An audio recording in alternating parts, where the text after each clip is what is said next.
This is Louis XIV,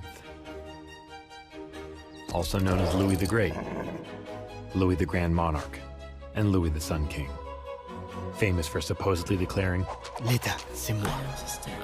But in 1685, even the self-declared direct representative of God on earth had questions he could not answer on his own. Questions about the ruling Qing dynasty in China. How big is it? How many people live in the capital? What can they teach us about music, culture, astronomy?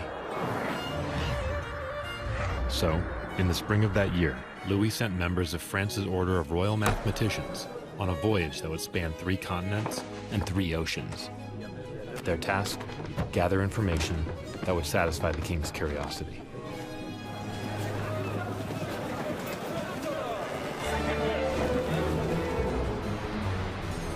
It was a journey with numerous hardships and countless setbacks. But 5 years, 4 months, and 2 days later, Louis's answers finally arrived. In the grandest of human traditions, he had become curious, asked a question, and learned a new piece of information. Just like billions of people who had come before him, and billions who have come since. People who had access to cave walls, clay tablets, oracles, scrolls, books, the printing press, libraries, semaphore towers, telegraphs, the radio, the television, the Betamax tape, and the short-lived French national internet system called Minitel. Pour l'annuaire des services militaires. Which brings us to today.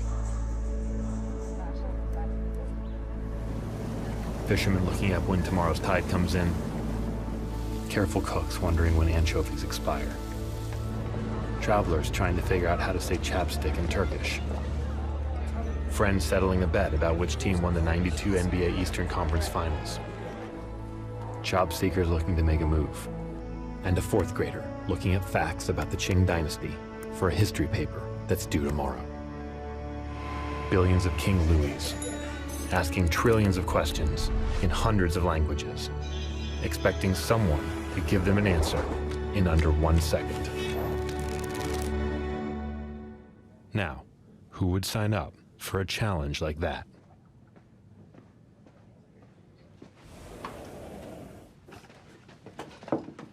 Interesting setup. Yeah. This is Ben Gomes. Well, the correct pronunciation is Gomes. This is Ben Gomez. But I say Gomes. This is Ben Gomes. He knows a few things about search. That search. Anyway, he's kind of a big deal. Even though he'd try to convince you otherwise. Ben worked on search for more than 20 years, but that's not where his story started. So I was born in Dar es Salaam in Tanzania, and but at a fairly early age, my parents moved back to India, to Bangalore. And there was a few books at home from my elder siblings, and that's the information I had access to, including, I remember, one torn encyclopedia that I think my grandfather had given my mum. So it was really out of date. In 5th grade, I got 2 presents, a bike, which my parents thought I'd be very excited about, and a much better encyclopedia. And I was actually much more excited about the encyclopedia, this is where geeks come from, than the bicycle. And you know, my parents didn't know what to do with this. When I look back at how we found information, it was so dramatically different from today. When my mother was growing up, where there was not even access to a good library, you would have just accepted the fact that you didn't have the information and that's the way it was going to be. When I was growing up, for some kinds of information, there was a decent library, but you still had to take this bus. It took about an hour. You had to look things up in a card catalog. That took time. Now, today, we measure in fractions of a second the time it takes for you to get information. And I think that reduction in friction is absolutely dramatic because it can enable people around the world to have equal access to information. It's not just that people in some places who have access to the best libraries, everybody should have access to the highest quality information. So that combination of a deep technical problem and I think a fundamental human need to understand the world around us, to know more about the world around us is the heart of Google search and what keeps me coming to work still so excited 20 years later.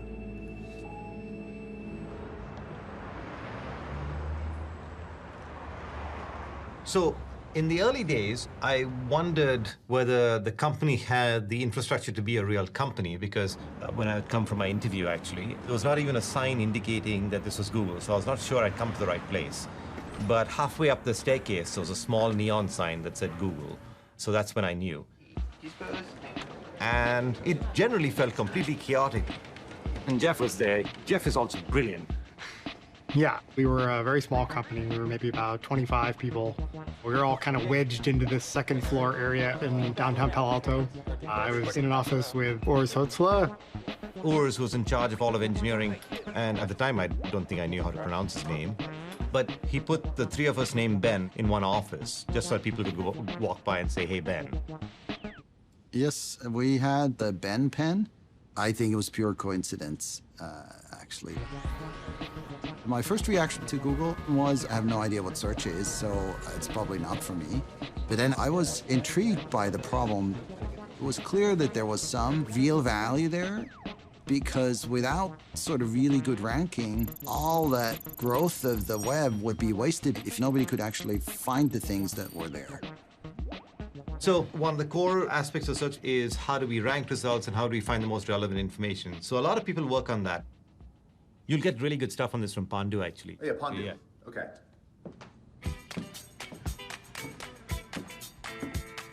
This is Pandu Nayak, Hi, I'm Pandu. head of search ranking. His personal motto? No query left behind. Before working at Google, Pandu worked at an artificial intelligence lab at NASA.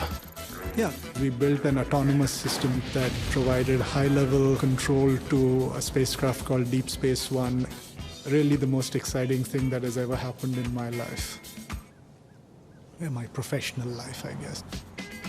After doing that, he wanted a new challenge. I oversee the ranking team. So ranking is important because if we simply return the million pages that match your search query, that's not particularly helpful.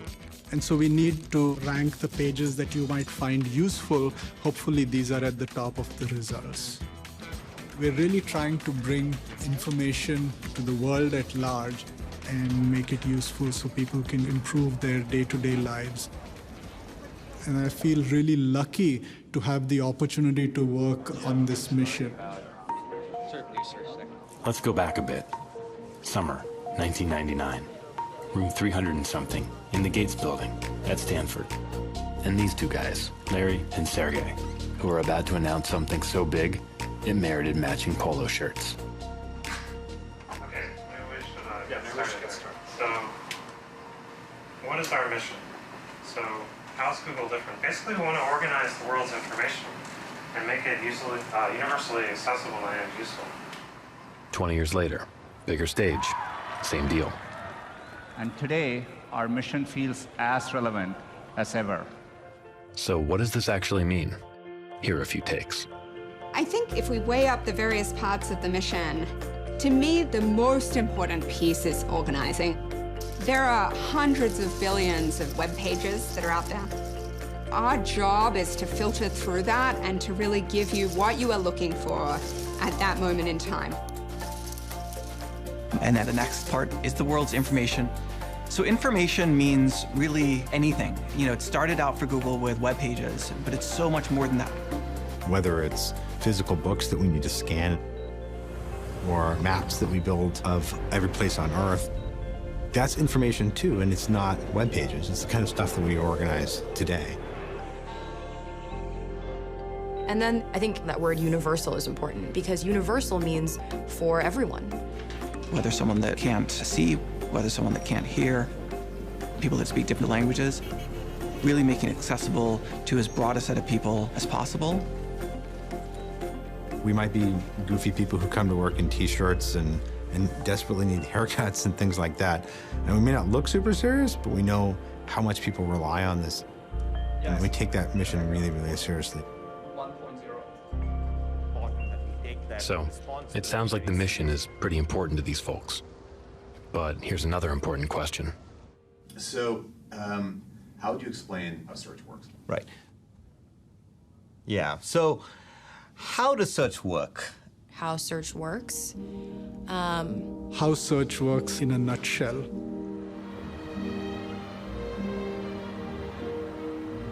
This is server rack 3349B. It lives here, in Ballybane, Ireland, along with cows, a golf course, and Kavanagh's Auto Accident Repair Center. This is one of the places where search happens. Search is a big piece of software that takes the words you type in here and looks for them here on the World Wide Web. It can do that because first, it downloads a copy of the entire web, scans it, and makes a list of all the words and lists of all the pages each word appears on. It's like the index of a book, except 10 trillion times longer. Lasagna appears on 59 million of those pages. When you search for lasagna, the software puts these pages in order, with what it hopes are the most useful at the top and less useful at the bottom. Most people searching for lasagna want a recipe for lasagna. Look at how delicious that looks. Some people want nutrition facts for lasagna. And a few people want to learn about the life and research of Louis C. Lasagna, MD. They call him the father of modern pharmacology. The software living on server rack 3349B helps rank those pages, depending on where you live, whether the page was updated recently, how many other pages linked to that page, is lasagna in the title page, are there pictures of lasagna. It does all this in less than 1 second, billions of times a day, every day, mostly for things that are tougher to figure out than lasagna.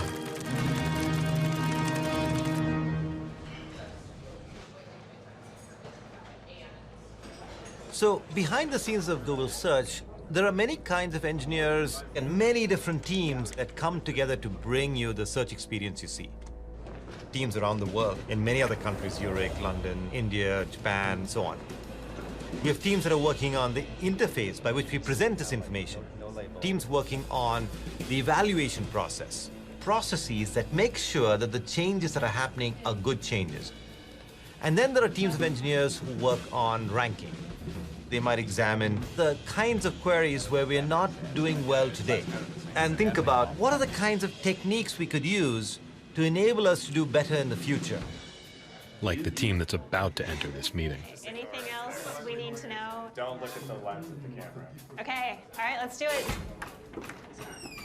Despite their lack of on-camera experience, they're working on what could be the biggest change to search in over a decade. Part of that is building. But we'll get back to them later. But we will actually see some images. So search is a pretty complex product. It's a big effort to actually make these things work. To take all of these different pieces of the system using a lot of mathematics and then trying to bring them together into something more real, into something that can actually be turned into an algorithm. All right, so behind the scenes, people at Google are working on algorithms. Let's dig into that for a minute. At its most basic, an algorithm is just a set of mathematical instructions that a computer follows, kind of like a recipe. Just like there are different recipes for different dishes, there are different algorithms for different jobs. Some make elevators go up and down. Some predict subway delays. All trains are currently. Some help cars park themselves. The Google search algorithms exist to return high-quality information based on a user's query. Stuff like all of the text, pictures, videos, and ideas that people have taken the time to put on the open web. Stuff they want other people to find and read and watch and look at and learn from. Whoa! Hey guys! Lucas here, and in today's video I want to show you How to simplify a rational expression. We're talking about the angle of the Leaning Tower of Pisa, how to hit a 7-10 split, whatever this thing is. This is the information that Google tries to organize and make universally accessible and useful, because this is the kind of information that people are out there looking for. But you know what they're not looking for? Act now! We will be with you shortly. A whiter, brighter smile. Spam. Not the delicious kind, the bad kind. Yeah, so let me just talk about spam for a minute, because spam is one of the biggest problems that we face. This is Kathy Edwards, head of user trust for search, which basically means she deals with a lot of crap, so the rest of us never have to. Broadly, spam is what we consider a low-quality page that is artificially boosted in our results. She's talking about pages that use AI-generated nonsense text, hidden keywords, and hijacked URLs to trick their way into people's search results. Pages like fastcashonline.org, topicalarticles.info, the kind of websites that when you end up on them, you hit the back button as quickly as possible. Because they're because they're spam. There's a wide variety of motivations why people do this. Sometimes it's commercial interests. Spam, where they're trying to sell things that are a little bit dubious, right? Or, sometimes it can just be to capture more of the user's clicks. And that's not right. That site is not getting those links organically. It dilutes the value of that signal. It makes it even harder for us, and it makes it harder for users to find great information. It's a very, very hard problem because the people on the other side are very motivated to succeed, and they're smart too, and they have resources, and they're working on it also. Like, we solve one part of it, and they adapt and they do something else. And that's the reason that we keep Google's search algorithm a very closely guarded secret. Recipe for Coke level guarded secret. Because if we talk about our search signals too much, then people will manipulate them, and that breaks search entirely. Fighting spam is a cat and mouse game. It's not something that I think will ever be solvable. As an example, 40% of pages that we crawled in the last year in Europe were spam pages. This is a war that we're fighting, basically. So yeah, people at Google hate spam, which is one of the reasons they're always making changes to search, to keep spam out of your results and to keep high-quality information in.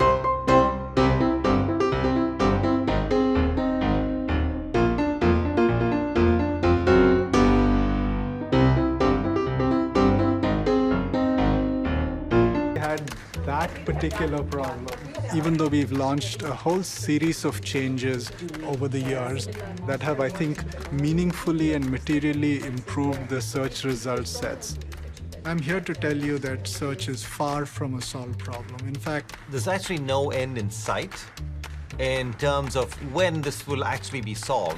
Because the world keeps evolving, we're coming up with new devices, we're coming up with new ways of interacting with information, we're coming up with new information sources like videos and so on that are adding in new opportunities as well as new challenges. The content on the web has changed. Users have changed what they're searching for and how they search. For example, 15% of the queries. 15% of the queries. 15% of the queries we see every day. We have never seen before. That's just going to keep happening. And we're going to need to constantly evolve to keep up. It's a little bit like the Red Queen says to Alice in Alice in Wonderland, you need to run as fast as you can to stay where you are.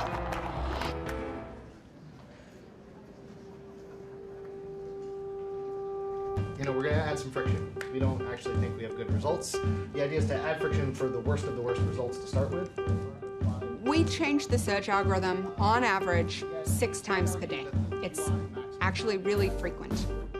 However, to get to those 6 launches per day, roughly, a couple of thousand launches in a year, we're doing 200 to 300,000 experiments. So the vast majority of changes that we think about making, that we might try, actually fail. Imagine you have a smart engineer on the team, right? And they come to you and say, I've got this great idea on how to improve search. And you talk to the engineer, and they come back a little while later and say, okay, I've got the change, can I launch it? And you're like, no, you can't launch it. You've got to prove that this is actually good. Proof comes from data. Data comes from experiments. Side-by-side tests where results from the current version of Google Search are compared to the proposed version. If the proposed version gives better quality results, aka links to better quality websites, then it gets closer to being put into production, which is a fancy way of saying actually in use by people around the world. Which brings up a question. Who decides what makes a better quality website? Those people that we ask the question of which is better, A or B, are known as search quality raters. The people at Google aren't deciding what's a good result from a bad result. The people at Google aren't determining what results to show for any given query, but rather the raters are basically teaching our computers what's good and what's bad. Is this a high-quality result? Is this a low-quality result? And they are trained on what are called our rater guidelines. The Search Quality Evaluator Guidelines are a 168-page document establishing what makes a good search result good. We're talking about websites exhibiting expertise, authoritativeness, and trustworthiness. These words are given clear, detailed definitions so that thousands of independent evaluators keeping an eye on search know what they're looking for. Want your website to show up higher in search? Read the guidelines. Seriously, they're publicly available, and the more people that read them, the better the web could be for everybody. All right, let's get back to Ben. Making changes to search is a bit of a balancing act. There are many different things you're trying to balance together. Quality, freshness, relevance, but we also have to balance the performance. Some ideas may be really good, but they may result in search that takes a lot longer. So we have to be careful that we are not making search slower in the process of giving you slightly better results. In some ways, the key innovation of BERT. Yeah. And what about latency? Does this introduce new latency, or? The distilled model is pretty quick, you said, right? Yeah, I think this 10 milliseconds or so. Seems like a reasonable trade-off for this level of win. Yeah, right. From when we first started, really, we were focused on how can we make search run very fast so we respond more quickly with better results to more people every day, every week. I did a search a couple days ago. Complicated thing, 0.03 of a second. I mean, it seems inconceivable you can do all that quickly. I guess that's... We are about finding the world's information and bringing it to your fingertips the second you ask it. In fact, less than 0.5 seconds. Seems incredibly difficult, and yet that's an area that works reliably 24 hours a day, 365 days a year, around the world. But how are you going to look up an index that goes to the moon and back several times in a fraction of a second? I don't know, Ben. Maybe we should ask the expert. This guy you saw earlier, this is Urs Hotzley. He manages the technical infrastructure at Google. This is Urs Hotzley in 1999, when he also managed the technical infrastructure at Google. My first business card actually said search engine mechanic because my job was fixing things that were broken. And the problem was hard because really everything was broken, and it was just about fixing the thing that's most broken. To people, sometimes the internet seems kind of like it's nowhere. You know, I'm using my phone, and then here's wireless, and I don't really see anything. But when it comes to the search engine, when it comes to the data center, these are really physical, big machines, so to speak. A data center actually is conceptually very simple. It's a building with lots and lots of servers. And that's really it. So in Dublin, we have one of the data center campuses. It's actually one of the smaller ones. I think it's the smallest data center we have. We're considered the baby data center of the fleet. We're quite small. Quite the snowflake. Actually, this is quite big. For any other company, this is bewildering. This is not a thing. This is Philip, Kevin, James, Daniel, Petra, and the crew we hired to film them. And this is where they and all their coworkers work. The Google Data Center in Dublin, Ireland. The scale of what we do here can be kind of crazy. Millions of searches a day goes through those machines. That's why they're very loud and they produce loads of heat. That means they're constantly working, constantly answering your queries. And so how do we really store the web, so to speak? The way to think about it is we take the internet, download it, index it, and chop it into small pieces. And then each server has a small piece. All of these servers for that data center work together to each search their little part of the internet. And It literally takes millions of servers and hard drives to be able to support the world's websites. So each of these data centers has a complete copy of the web. So if you're in France or if you're in South Africa, you're not sending a query that goes through the wires and underwater cables and comes to Mountain View, ask that question, then we send it back. That's just not possible. That's never going to work as a solution that's fast. How it actually works is if you go into Google and you type in a search, then we direct your query to the data center that is closest. And so that's actually the reason why we have data centers everywhere, because we want to be close to the users that we're serving. Because that's the only way to get you the most accurate response as fast as possible. So there's a lot of expensive equipment here, huh? Yeah. How does that all get paid for? I have absolutely no idea. I guess it's from advertising. Ads keeps the lights on and probably puts gas in my car at the end of the day. All right, yeah, I think we might have to talk about ads a bit here. Any last thoughts before we cut? Keep it sweet. All right, ads. Why are there ads? 2 reasons. 1, ads keep search universally accessible. No paywalls, no subscriptions, no, you've used your last credit, want to buy a 50-pack? Just search that's free for everyone. And 2, ads help people who want to buy a thing find people who sell that thing. Like Bart here. Hi. And his employees at Car Hardware in Pittsfield, Massachusetts. Yep, we sell 38,000 items. Like weed whackers, tack hammers, wrenches, and M10 metric castle nuts. I think the only thing we don't sell is milk and bread. Bart buys ads on Google that only get shown when someone near their town Pittsfield searches, for instance, lawnmower dealers near me. And Google only gets paid if the person doing the search, maybe your neighbor or your brother-in-law, clicks on Bart's ad, which is always labeled ad. It helps people find mowers to buy, and it helps Bart and his store get business. Have a nice day. And it helps pay for all the stuff that keeps search and maps and docs working and free. That's why there are ads. Since I've been in Google and worked on search for the last 14 years, I have to say that no one, absolutely no one, comes to me and says, you know, I did this search and the results were great. Nobody says this. They only call to complain that they did something and it didn't work. And the name of the man who's been collecting Google's dumbest search mistakes for the last 14 years? Senior software engineer, Eric Lehman. Eric, I'll take one marker. Over the years, I've been gathering some of my favorite bloopers. I'll sort of walk you through some of those. So, how far from the coast is Cambridge, Massachusetts?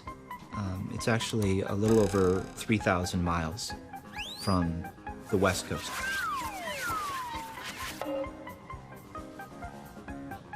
How many calories in 330 tons of butter? So this caused an overflow error, and we said about minus 2 billion. What color is green? That's a tough one. Blue? Sure. For the search meat nutrition facts, we brought up all kinds of detailed information. I think it's quite good. The query is a little ambiguous because it doesn't say what kind of meat. And so the system chose roasted muskrat. Yeah. Avogadro's number is a sort of important constant in chemistry. It's also apparently the name of a restaurant. And so we've given a lot of chemistry students their phone number.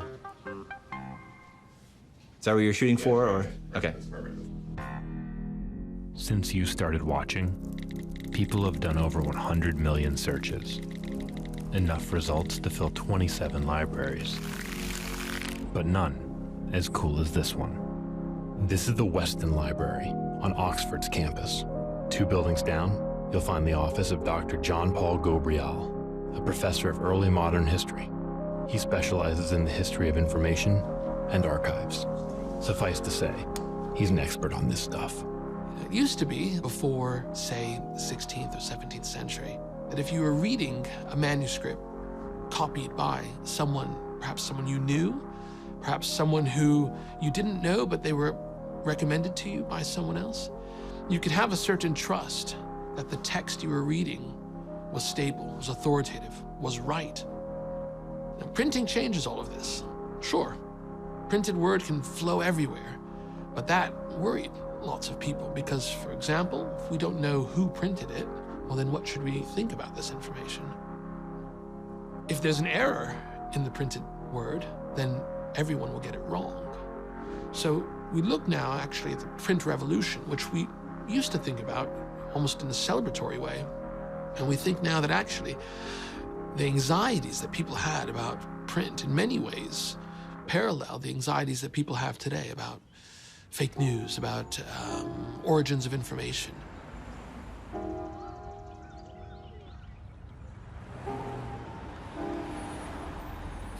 Google searches an index of what exists. And so if that content is out there, sometimes we can surface it.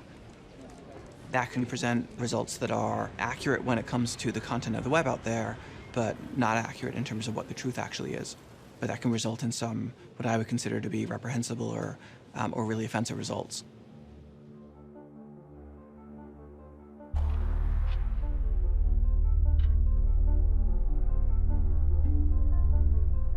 A few years ago, people were pointing out that for some queries, like did the Holocaust happen, we were giving people results that had the words and were on the topic but were from low quality sites. And we viewed this as a pretty profound failure. This is clearly bad because this is clearly a case of misinformation because, the Holocaust did actually occur. And so then we wanted to understand why it is that this was happening. So we take a very algorithmic approach. We did not go in and say, oh, for this query, we're going to change the results. The fundamental reason for that is every problem that is reported to us like this is usually the tip of the iceberg. And it's usually just a representation of a whole class of problems, in this case, problems of misinformation. And just solving the specific problem that was reported to us does not solve the large iceberg of problems that were not reported to us. Part of the reason why we were all in search is because we want to give, good results to users. We want to make their lives better by giving them good information. This was contrary to everything that we wanted as employees in search, right? In a very egregious sense. It wasn't just, a misspelling or something like that. Every query is going to have some notion of relevance and each one's going to have some notion of quality, and we're constantly trying to trade off which set of results balances those two the best. But if you type in the query, did the Holocaust happen, higher quality web pages may not really bother to explicitly say that the Holocaust did happen, right? They're talking about the Holocaust and sort of taking for granted the fact that we as informed citizens are aware that the Holocaust happened because we learned about it in school and so on. And so the only kinds of websites that are actually going to have the combination of terms that seem to closely match a query like that might be ones which in fact say, no, the Holocaust didn't actually happen, it's all a big hoax, right? Those results are not the high quality results. They tend to be lower quality even though they're more relevant. And so what was happening on the did the Holocaust happen type queries is that the relevant signals were overpowering the quality signals to a degree that was resulting in low quality results for users. We've long recognized that there's a certain class of queries, like medical queries, like finance queries. In all of these cases, authoritative sources are incredibly important. And so we emphasize expertise over relevance in those cases. So we try to get you results from authoritative sources in a more significant way. And by authoritative, we mean that it comes from trustworthy sources, that the sources themselves are reputable, that they are upfront about who they are, where the information has come from, that they themselves are citing sources. And so the change we've made in the case of misinformation is to change the ranking function to emphasize authority a lot more. And this has made all the difference. Misinformation is one of the challenges that comes with helping people find what they're looking for. But it's not the only one. Launched in 2010, the autocomplete feature has saved millions of hours of people's time by guessing what they're searching for before they finish typing. But when those guesses have been wrong, it's led to some pretty disturbing predictions.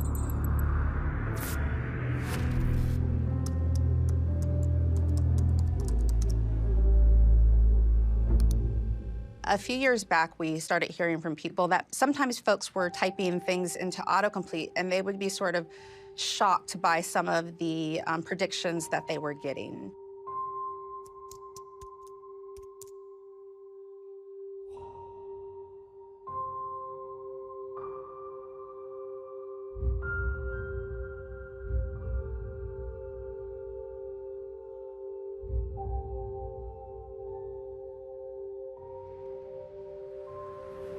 You know, autocomplete was designed to help people complete their searches faster.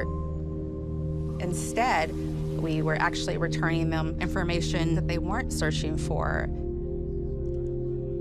When we provide you with something that's shocking, that's not relevant, we really at that point not stood up to our core principles. I think I and all the members of the team felt a deep personal responsibility to try and develop the systems to minimize these kinds of occurrences as much as possible. Okay. First, we developed a set of policies that say what kind of predictions that we would not want to offer to users. Things like violent content, sexually explicit content, hate speech.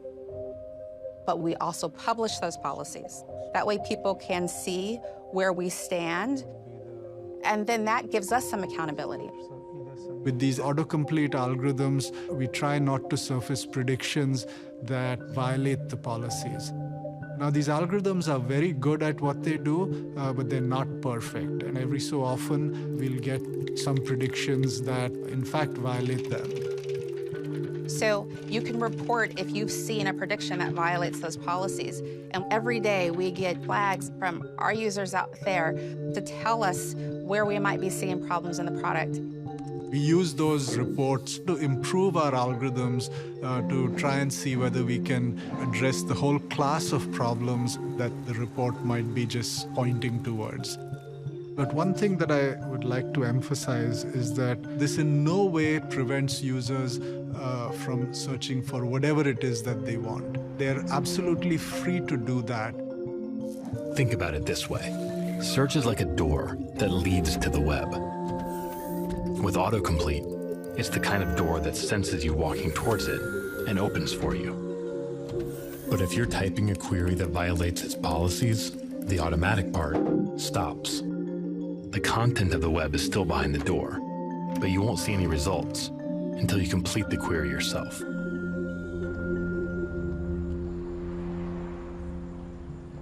Search isn't perfect. We do make mistakes, and we make more mistakes than we would like to make, but we need to learn from them, we need to get better, and we need to continue to improve to avoid those cases in the future. Each time that something happens where we become aware of a bad result, we use that as learning. We use all that feedback to continue to improve and make sure that Google, 1 day from now, 5 days from now, 10 days from now, 10 years from now, is continuing to get better.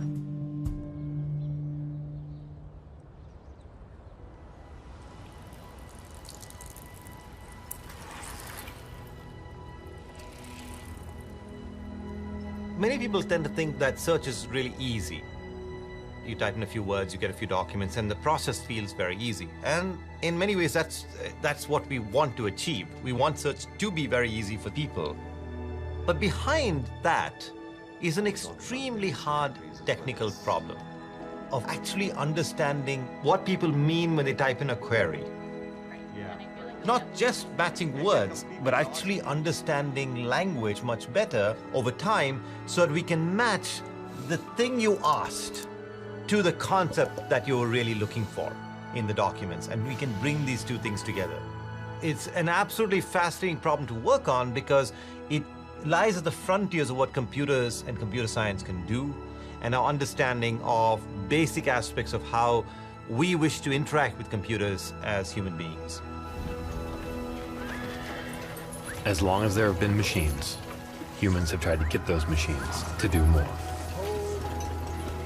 Of course, for most of history, machines couldn't speak human. So humans had to come up with new ways to tell machines what to do.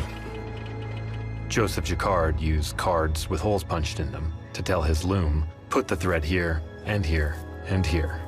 It made weaving complex patterns easier. Punch cards were a big idea. They're how early computers took instruction, did math, solved equations. Holes punched in the cards represent data to be placed in the computer. Then computers got screens and keyboards. But you still couldn't talk to it like you'd talk to a human. You had to write it in code. C:/smartderv.exe. Once search came along, things got a little easier. You just put in the words you were looking for, and Google came back with websites. But you were still writing in code, ice cream shop 27705, when really you meant, where can I get some ice cream around here? As we understand language better, you should be able to ask a question in a much more natural way. What time is tonight's match on? Who do I call for a tow truck around here? Does anyone make a nail polish that's safe for dogs? So, rather than you having to craft keywordese that the search engine can understand, we want to be able to understand what you had in mind in the most natural way you can express it, so that we can satisfy that information need with the information that we have available. We call this problem natural language processing.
That most of our other systems in search probably can't do.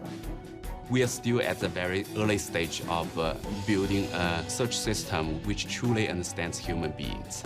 But this project is very unique in the sense that this is the first time for search we have a signal which understands the relationship between different terms. That's why we are very excited about DeepRank, because we are hoping that this could help us make Google search more intuitive to use and make it feel like Google search actually understands our users. Set is like the most ambiguous word. So people use language every day. We don't even really think about how we put sentences together. It's a tremendously subtle thing. Some slight changes of wording can change the meaning of what we're saying.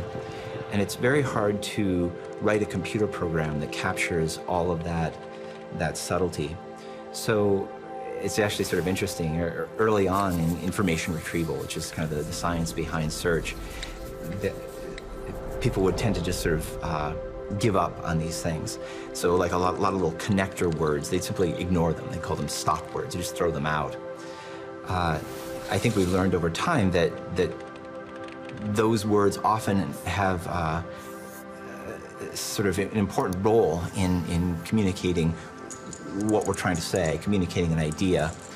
And so through machine learning systems, like DeepRank, we hope to sort of pick up on these sort of subtleties of language that humans get so naturally but are so difficult to program.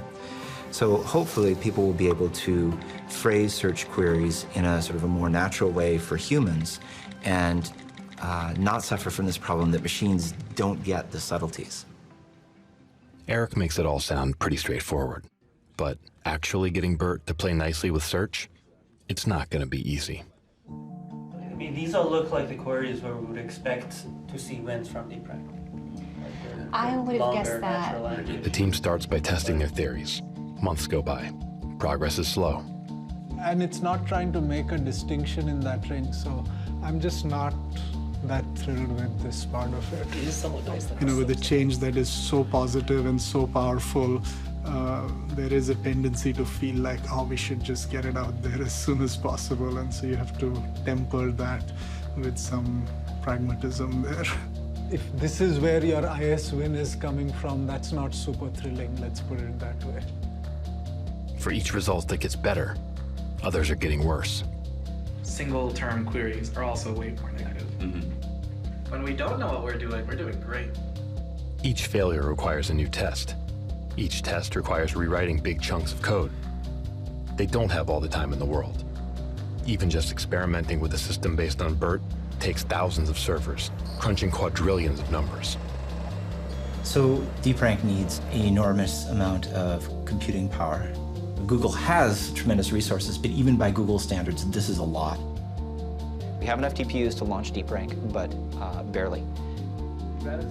If they don't show progress soon, the resources will go to some other team with a more promising idea. It'll all hinge on getting a strong quality then, let's put it that way. Yes. We can Because if we don't get that, then we're not getting the resources. Time is running out.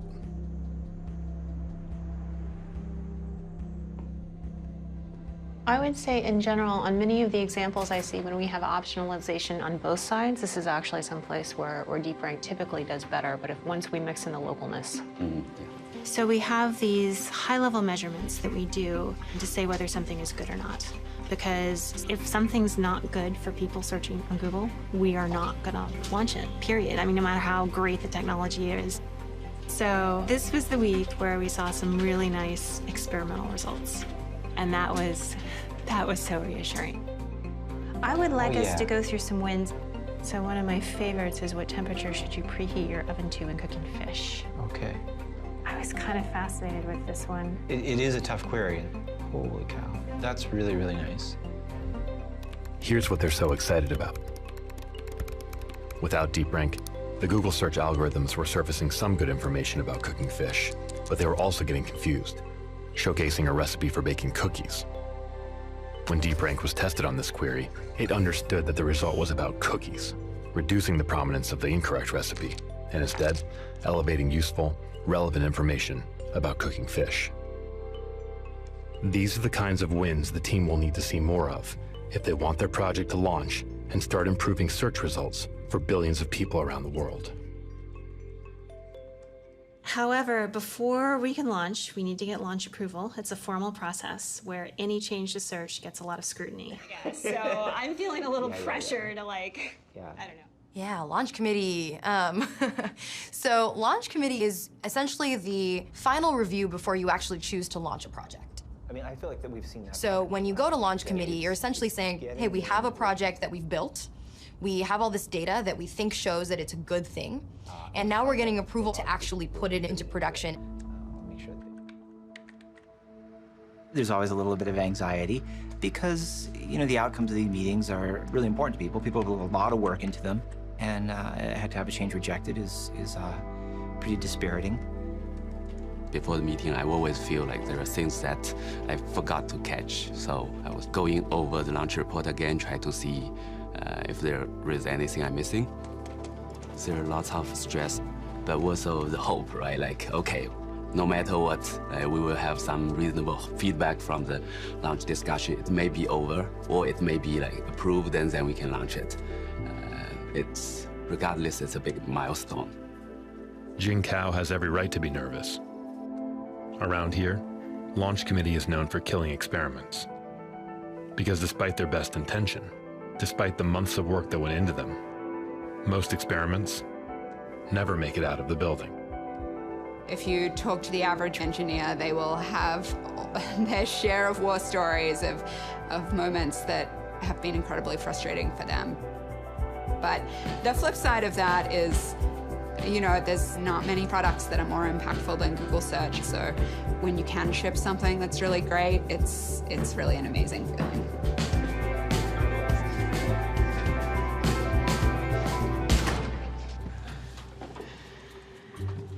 All right, are we ready? So we are here to get launch approval for DeepRank. Okay. Launch committee is the meeting where we all get together, look at the metrics, and argue with each other. No, that's not what this is saying. This is saying when site diversity increases, Generally speaking, the engineers don't present their own work. So take a look at the live experiment metrics. They're there often for context to answer questions, but your work is presented by an analyst because we want the analyst to be an impartial third party, because it can be a little tough.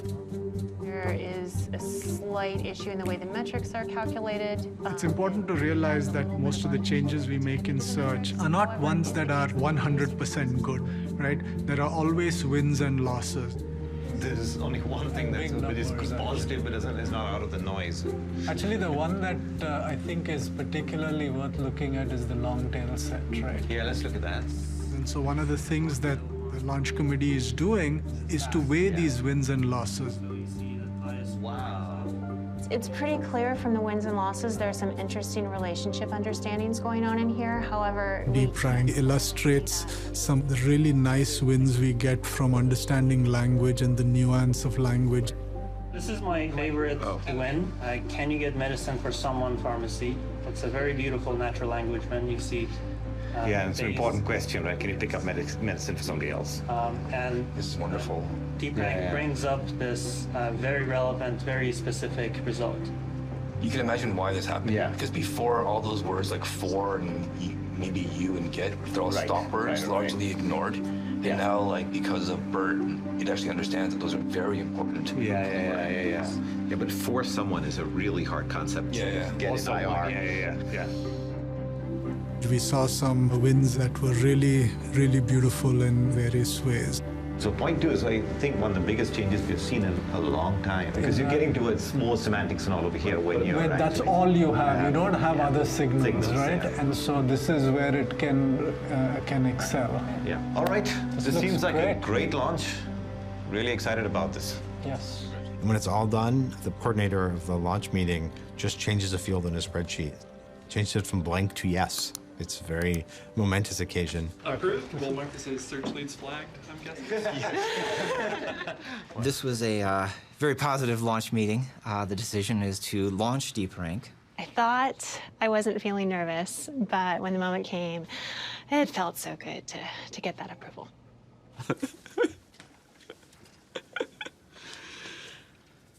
Thanks, guys. Awesome. Hey. Pretty darn cool. Yeah, so after a launch, you might imagine there's some great big celebration. More typically, people stand around the meeting room a little awkwardly for a few minutes and say, hey, good job. And then kind of they nervously shuffle back to their desks and try to catch up on life. And probably that'll happen here. Maybe we'll do something a little bit more in this case. It was a pretty remarkable project. Congratulations. In the moment, this approval feels big. It feels significant. But in the grand scheme of things, it's just another step forward, an improvement, just like all the others that came before it, that helps make search a little bit more useful than it was yesterday. We will work on that. I think there was a promise there of something.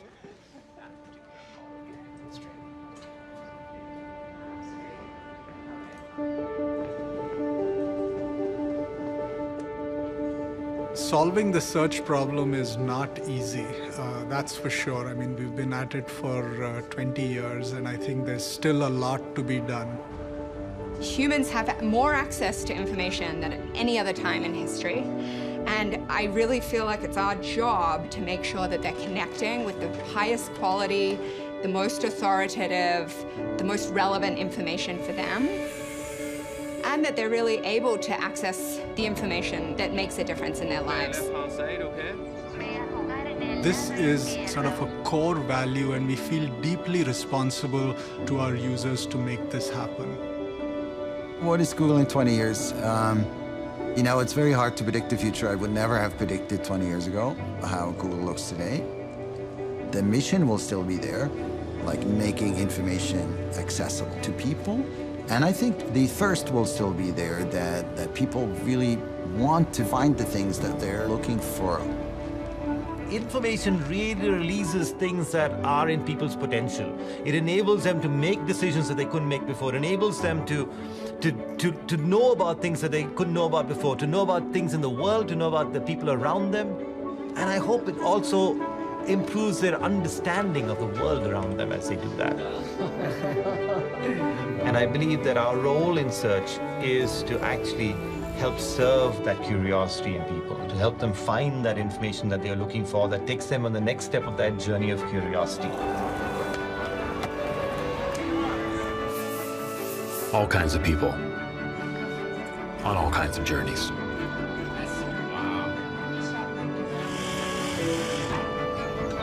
Curious about the thing holding them back. Curious about the thing pushing them forward. People searching for themselves and their families. Just like people always have and always will. And while that curiosity lives on in us, I think our job here in search is never done.